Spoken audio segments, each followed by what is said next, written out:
Hey guys, welcome to the latest episode of this UnBee-lievable Life. Today I have on with me Erik Goodge, and he is a certified financial planner and owner of uVest Advisory, a fully independent financial planning firm for business owners and millennials. He is from and lives in Newburgh with his wife and two daughters. Today we're going to talk about what is your enough number. Erik, take it away. All right. Well, thanks for having me on today, Nikki. I am happy to be here. Yeah, so your enough number, I think this is a really important topic because I think everybody works better when they have an intention or a goal of some sort in mind, right? So I want to start off this way. Nikki, tell me, have you ever thought about how much you need um, for like a portfolio value or in wealth, how much you need to accumulate to retire? I'm going to be honest, that's not really a number I put pen to paper. My husband is our financial side of the couple, so I really let him handle that. But with that being said, I am looking to pay off all my debts within the next 5, at most 10 years. Awesome, awesome. Thank you. So when I ask most people, and that's roughly the answer I get. Effectively, I'm not sure what that number would be. Um, I I don't even know how to answer that question. That's usually about the answer I get. I don't think I've ever well, I've been asked the question many times, how much do I need to retire? That's a very common question that any financial planner will get. I've never asked the question and got a very specific answer.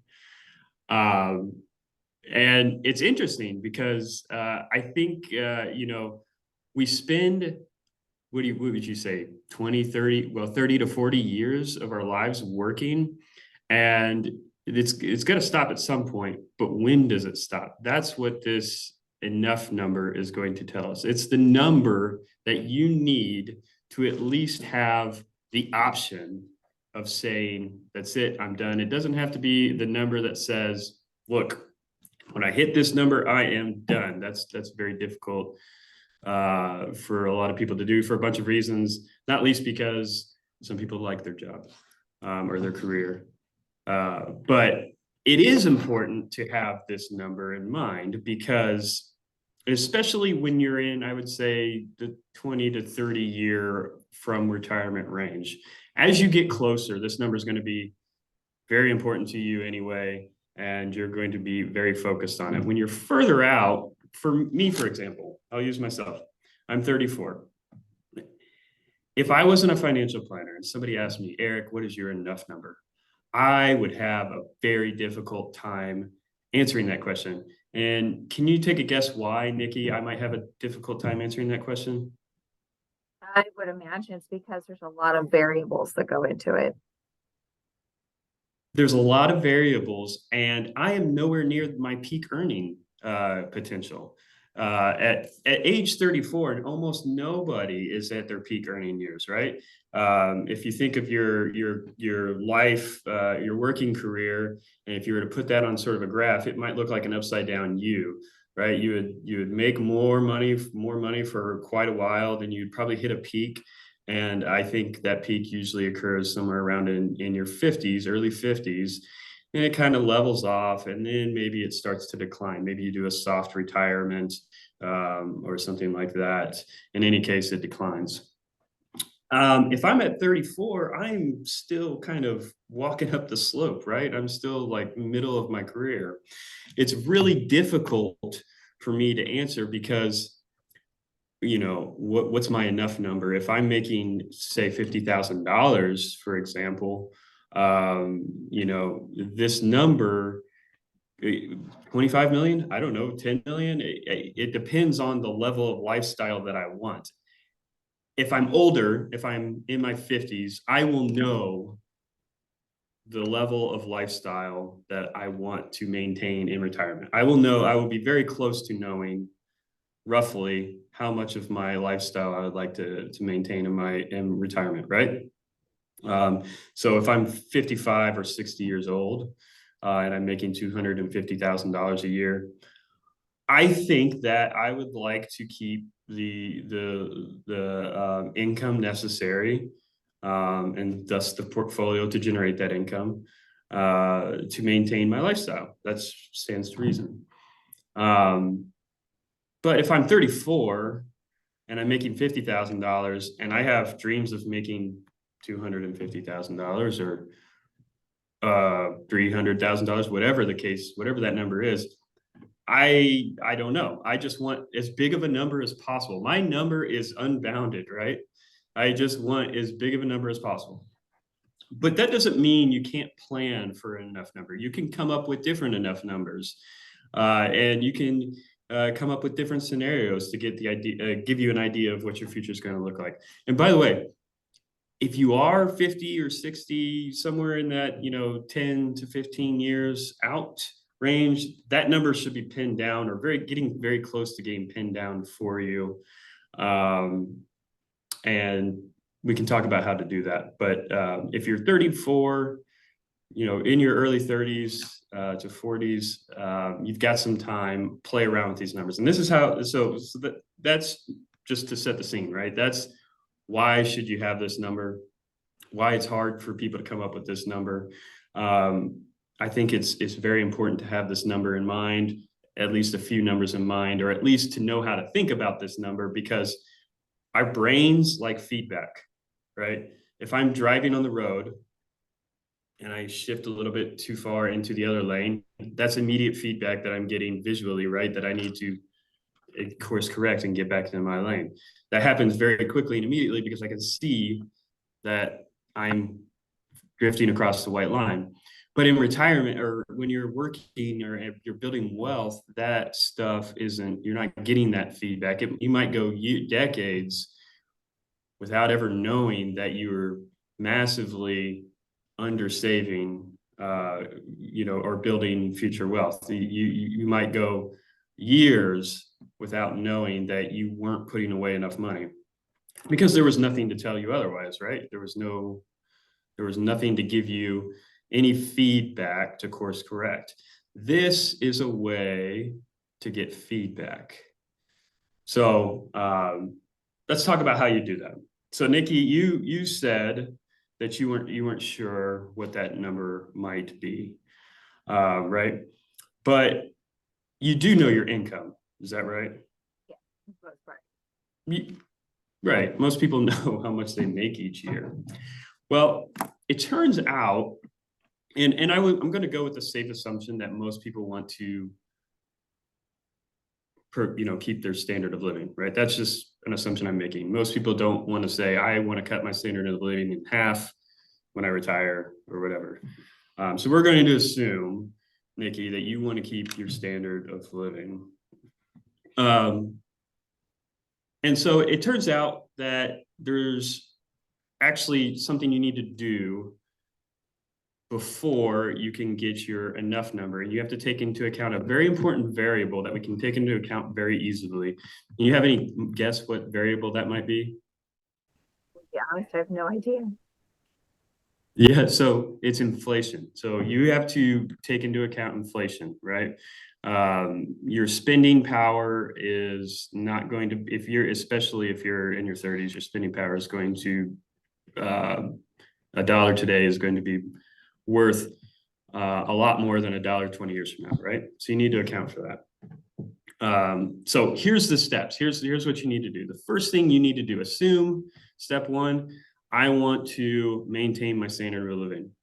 Done. Okay, now we're going to say I want to retire at a certain period of time, right? You need to have a time for how long we're going to adjust that inflation for, right? Or adjust that salary for, or that income. So if your income is $100,000, that's just a made up number. If your income is $100,000 and inflation is 4% or whatever it is, you need to adjust that $100,000 for 4% inflation. If you want to retire in 10 years, then you need to do it for 10 years or adjust it for 15 years, whatever that number may be. That's mathematically very easy to do, by the way. I don't know if I should spit equations out at people here, but It's just 1 plus the rate of inflation. So we assumed 4%. You can assume whatever you want, raised to the number of years that you are going to be inflating that income for. So if your timeline is 10 years, then you would do 1 plus 0.04 raised to the 10. It's easy. You just multiply that by your current income, and that's what your inflation adjusted income would be. All right. So not too complicated, right? We've adjusted our income for inflation. We know roughly, well, we know what our income is. We know about when we want to retire. We've adjusted it for inflation. All we have to do at this point is multiply that number, that resulting number, by 25. That is our enough number. Now, where does 25 come from? That's a random number, right? Well, it turns out it's not so random. Are you familiar, Nikki, by chance, with a concept called the 4% rule? I have not heard of it. So the 4% rule, it's a little dated. It's not a new concept at all.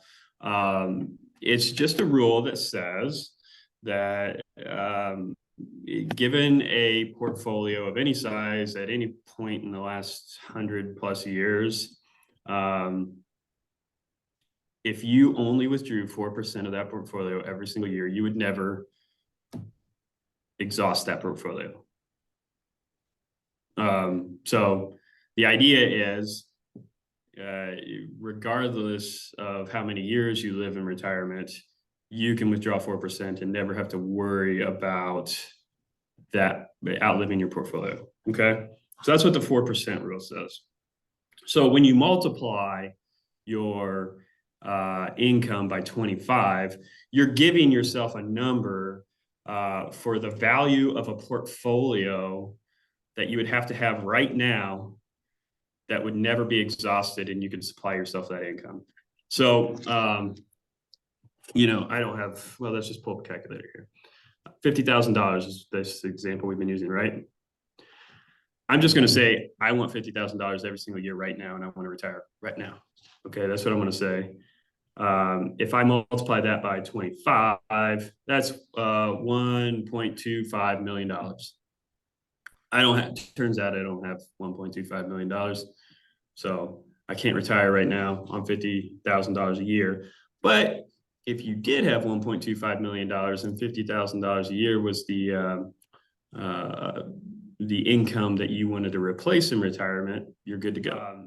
It's real. You can throw out the whole discussion about inflation for a moment, and you can forget I even said anything about that. If you just know how to multiply your current income by 25, which most people can do, that number will tell you how big of a portfolio that you need to replace your current income more or less indefinitely for as many years as you're going to live. Now, of course, that's pretty useful information.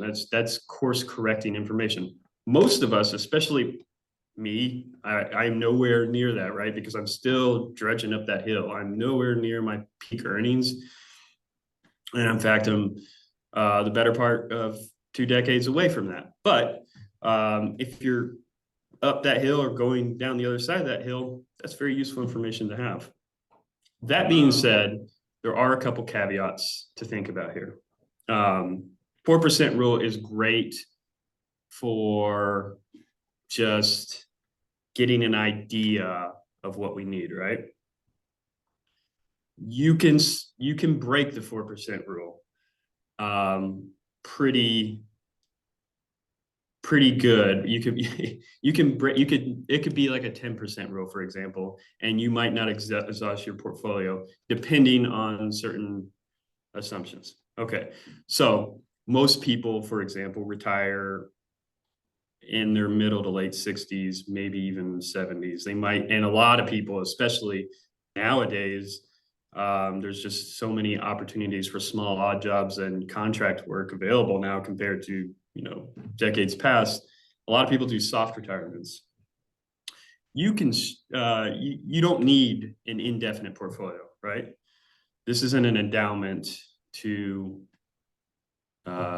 support a never-ending. This portfolio does not need to provide a never-ending stream of cash flows. It only needs to support you for most people 20 to 30 years while they're retired, which means they can go much higher than 4% because they don't need it to last forever. They just need it to last 20 to 30 years. A lot of people routinely are 6, 8, 9, 10% withdrawal rates, but it's really the question becomes very mathematically intensive and hard if you start to throw in all those assumptions. So, excuse me, the 4% rule is a way of throwing all that stuff out in the window and saying, okay, look, let's make this problem as simple as possible. I need to know how much money I need to retire today or 5 years from now or 10 years from now. It's very simple. All we do is say, okay, what's my salary going to be on that date? Multiplied by 25, that's my enough number. That's all I need. If I am wildly off that number, then I need to course correct. I need to start saving more money, or I need to talk to somebody to figure out what my options are for getting back on course. It's very useful to have that information when you're in your mid 30s than, when you're 62 or 65 and you're thinking about pulling the trigger. So that is a little lesson on your enough number. It's a very useful concept to have. Just remember to multiply your income by 25. If you've got a number of years until that retirement date, it would also be useful for you to adjust that number, that income, by inflation before you multiply by 25. But once you've done that, you're good. If you do want any help calculating those numbers, I do that with people all the time. I do that for free, and I don't use it as a sales tactic or anything like that. I mean, it's a very simple elementary thing. There's also many calculators online. I don't know if you know this, Nikki, but there's calculators for everything online now. Like I'll always find some weird little problem. I think I found a calculator. I'm not even joking about this. When I was looking to buy a new car, I wanted to see how much gas mileage, what the gas mileage I would need to get on my new car, because I had a truck. I had a Silverado at the time, and I was getting a dad car, right? Like a Subaru of some kind. And I wanted to see what the miles per gallon I needed to get on that Subaru for my new car payment to be offset by my gas savings. And I found a calculator for that online, which is really cool. I was like, okay, look, so I could really justify buying a new car because my entire car payment was completely offset by gas savings. So all that is to say is retirement calculators abound online. Feel free to use them. If that's intimidating, or you have other questions, I'm also happy to have a really quick and easy conversation with you. You can find more information about getting a hold of me at uvestadvisory.com. That's the letter U, VEST advisory.com. You can also reach me at Erik at uvestadvisory.com. Well, what I was going to throw in there to wrap this up is that people just don't talk about finances enough, and you don't know what you don't know. And especially, younger people in the workforce, if they could be saving now and investing, the sky's the limit really on what they can put forward for their retirement. So I highly encourage everyone to take a look at those numbers and ask the questions. But whatever your goals, whatever your age, I also highly recommend using a professional too. So give Erik a shout and see how he can help you. With that said, Erik, thank you so much for sharing your unbelievable life. This information is tremendously helpful, I think, to a lot of people. And I just want to thank everybody for listening today. And I just want to wish everybody a blessed and wonderful day.